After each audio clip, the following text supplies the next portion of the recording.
同学们好，我是首都师范大学附属育新学校的王老师，请大家准备好语文书和文具，我们开始上课了。上节课我们初步了解了寒号鸟这个故事，这节课让我们来继续学习。同学们请看，这是课文中的插图，画的是入冬前喜鹊衔枯草做窝，寒号鸟躺在牙缝里的画面。通过上节课的学习，我们知道它们面对面住着，是邻居。我们也知道了，在寒冬腊月里，喜鹊住在温暖的窝里，寒号鸟却冻死了。上节课我们初步了解了产生这样不同结局的原因。这节课让我们继续走进课文，深入去探究其中的秘密。首先，请你们小声读一读第2到4自然段，冬天快要到了这部分内容，找找喜鹊和寒号鸟的不同表现，再读一读相关的句子，想一想，说一说。让我们一起交流一下吧。老师，我从第3自然段找到了喜鹊和寒号鸟做窝的不同动作。喜鹊一早飞出去，东寻西找，衔回来一些枯草，就忙着做窝，准备过冬。寒号鸟却只知道出去玩，累了就回来睡觉。我来补充，一早东寻西找，忙着这些词语都说明喜鹊做窝时早出晚归，去了很多地方寻找合适的枯草，抓紧一切时间，积极地为过冬做着准备。再看寒号鸟，它只知道出去玩和睡觉，什么也不干，真是太懒了。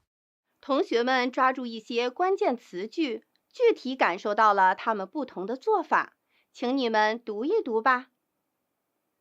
这组句子对比写出了冬天来临前喜鹊做窝和寒号鸟不做窝的行为。第2句话中有一个字，表达了2句话的转折，请你找一找。同学们找到这个字了吗？对，就是鹊字。鹊说明它们面对冬天的来临，有着截然不同的做法。带着你的理解，再读一读这2句话。有的同学也可能找到了第3自然段和第4自然段中喜鹊和寒号鸟的这组对话。读一读这组对话，看看你有什么发现。我发现喜鹊对寒号鸟很好，告诉它不要睡觉了，趁着天气暖和，赶快做窝。我来补充，我发现喜鹊劝寒号鸟别玩了，寒号鸟却不听劝告，还说喜鹊是傻喜鹊，说明他心里觉得喜鹊说的不对，还有点不耐烦。同学们走进了2个主人公的内心，说得特别清晰。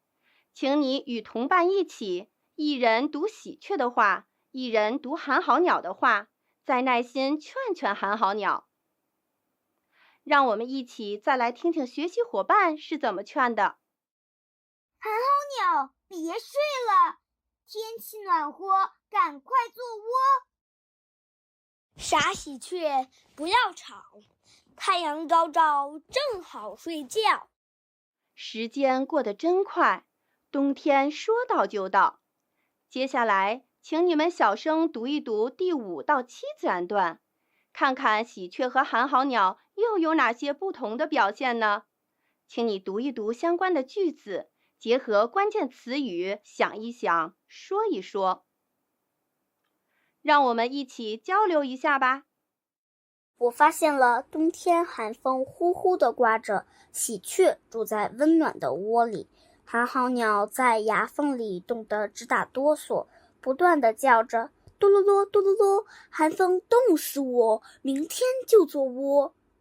寒号鸟因为不做窝，冬天来了，待在牙缝里特别冷，喜鹊却在窝里感到特别温暖。我觉得早做窝真好。我从寒风呼呼地刮着，冻得直打哆嗦，冻死我！感受到天气一定特别冷。平时我们冬天穿得多，站在外面也会冻得不想伸出手，更何况寒号鸟只待在牙缝里，肯定特别冷。它要是早点做窝，就不会这样了。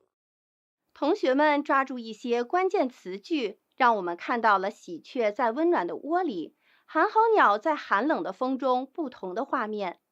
就请你们边想象画面，边加上动作，对比着读一读这部分内容。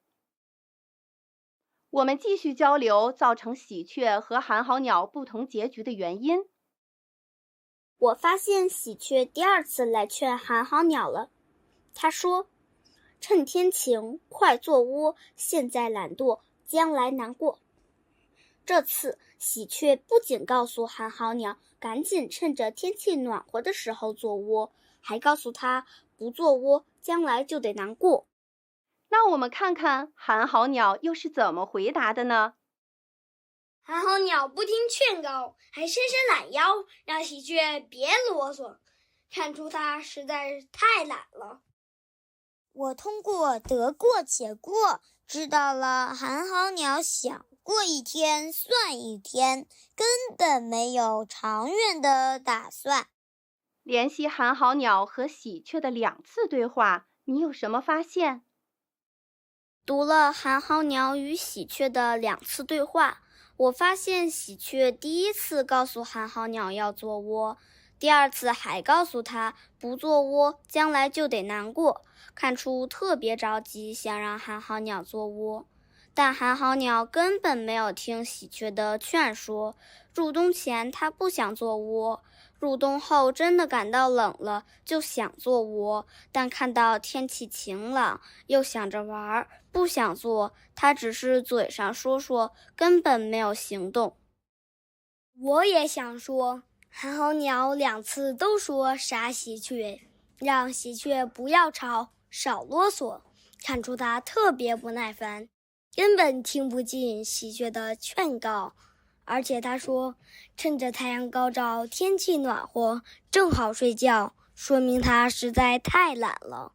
寒号鸟的问题真是不少，他用一个词也总结了自己的行为，请你找一找。对，就是得过且过。你是怎么理解这个词的呢？联系上下文和前面的学习，我认为得过且过就是过一天算一天，今天暖和就玩，就躺着睡觉，不管明天是刮风还是下雨下雪。的确如此，寒号鸟从入冬前到冬天到了，一直不做准备，得过且过，还不思悔改，结果到了寒冬腊月，在一个大雪纷飞的腊月夜里冻死了。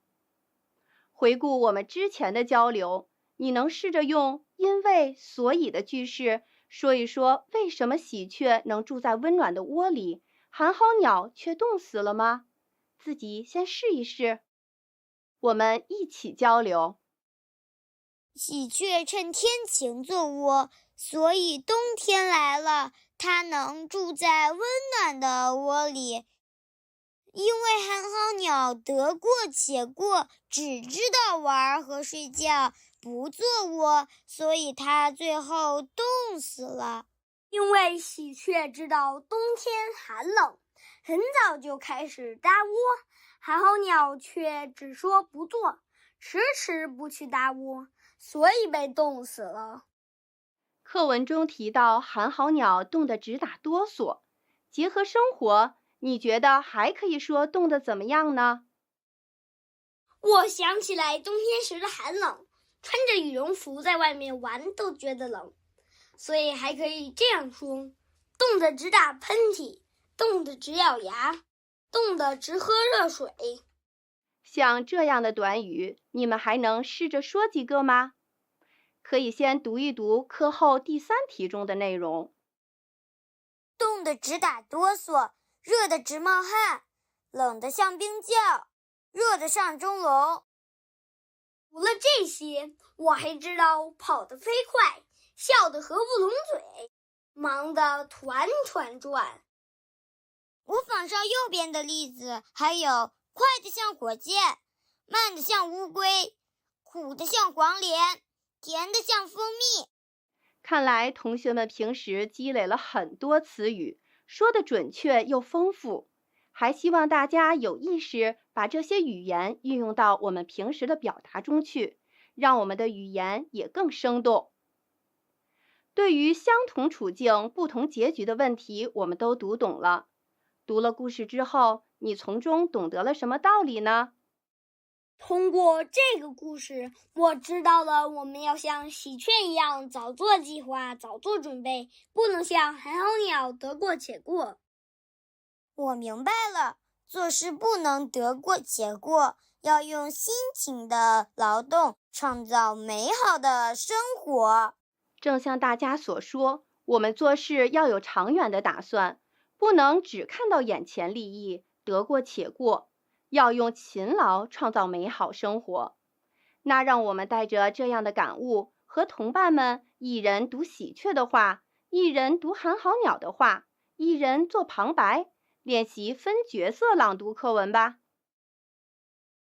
课文读好了，你能按照冬天快要到了，冬天说到就到，寒冬腊月这样的时间顺序来讲一讲喜鹊和寒号鸟的故事吗？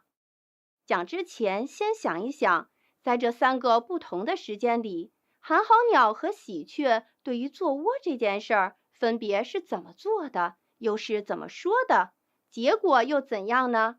快来自己试一试吧。从前有一只寒号鸟，它住在一堵石崖的崖缝里。它的邻居喜鹊住在一棵大杨树上。冬天快要到了，有一天天气晴朗，喜鹊一早就忙着飞出去找枯草做窝，而寒号鸟却只知道出去玩，累了就回家睡大觉。喜鹊劝告寒号鸟，要趁着天气暖和，赶快做窝。可寒号鸟不但不听劝告，反而嘲笑喜鹊傻。冬天说到就到，寒风呼呼地刮着。喜鹊住在温暖的窝里，寒号鸟却在崖缝里冻得直打哆嗦。它嘴里不停地叫着多罗罗，多罗罗，寒风冻死我，明天就做窝。可是到了第2天清晨，当喜鹊再来劝寒号鸟趁天晴快做窝时，寒号鸟还是不听劝告，还说要得过且过。到了寒冬腊月，大雪纷飞，寒号鸟的崖缝里冷得像冰窖一样，冻得它不断哀嚎。等到天亮之后，寒号鸟已经冻死了。学习伙伴的故事讲完了，他讲得怎么样？你能给他评一评吗？听一听这位同学的评价，跟你想的是否一样呢？我来给他评一评。首先，他的声音很洪亮，让我们听得很清楚。其次，他用上了冬天就要到了，冬天说到就到，寒冬腊月这3个表示时间顺序的词，让故事显得很有顺序。最后，他的故事讲得很完整，很清楚，非常吸引人。就像这位同学说的这样，我们在讲故事的时候，要争取做到声音洪亮，表达有序，完整清楚，这样别人才能听懂我们所讲的内容。读懂了故事，请你想一想，生活中你见过像喜鹊或寒号鸟这样的人吗？试着说一说。在我的身边有一位同学琪琪，他每天晚上睡觉前都会把第2天上课要用的学习用品整齐地摆放在书包里。早上闹铃一响，就立刻起床、洗漱、吃早饭。上学路上也不边走边玩，所以他从来没有忘带过学具，更没有迟到过。我想琪琪就是和喜鹊一样的人。故事中的道理被我们应用到了生活之中，形成了自己的认识和感受，真了不起。希望同学们都做勤劳的喜鹊，让学习和生活更美好。接下来我们开始写字。这节课我们要写地和亮这2个字。请你仔细观察这2个字，按照1看结构、2看占格、3看关键笔画的方法，看看怎么能写好它们呢？我发现地和亮这2个字都是上下结构，其中亮字中间的口要写得小一些，扁一些，凸宝盖要压在横中线上，下面几字的宽度不能超过上面的凸宝盖。我还发现亮字里的横非常多，我们写的时候要注意多横等句。我来说说地这个字，地的部首是竹字头，竹字头的左右2部分几乎一样，但是写的时候要注意了，左边要稍微低一些，右边要稍微高一些，同时下面的工字要写得扁一些，竖要压在竖中线上，最后撇不要写太长。现在就请你在语文书上把这2个字分别描一个，写一个，注意写字姿势。同学们写完了吗？看，这是一位同学写的生字，我们请学习伙伴来评价一下吧。我来评评这2个字。首先，这2个字都写对了，而且端正整洁，值得我学习。其次，我想提些小建议。如果亮字中间的口再稍微写得扁一些，就更加规范了。结合同学们的评价和提示，请你看看自己写的字，如果有哪些地方没有做到，试着进行修改。同学们，这节课在我们的共同努力下，明白了喜鹊住在温暖的窝里，寒号鸟冻死的原因，还读懂了故事所蕴含的道理。如果寒号鸟接受了喜鹊的劝告，会发生怎样的变化？结果又会如何呢？有兴趣的同学可以进行故事改编，把自己想好的故事讲给家长或小伙伴听，也可以和小伙伴分角色演一演。这节课我们就上到这儿，同学们再见。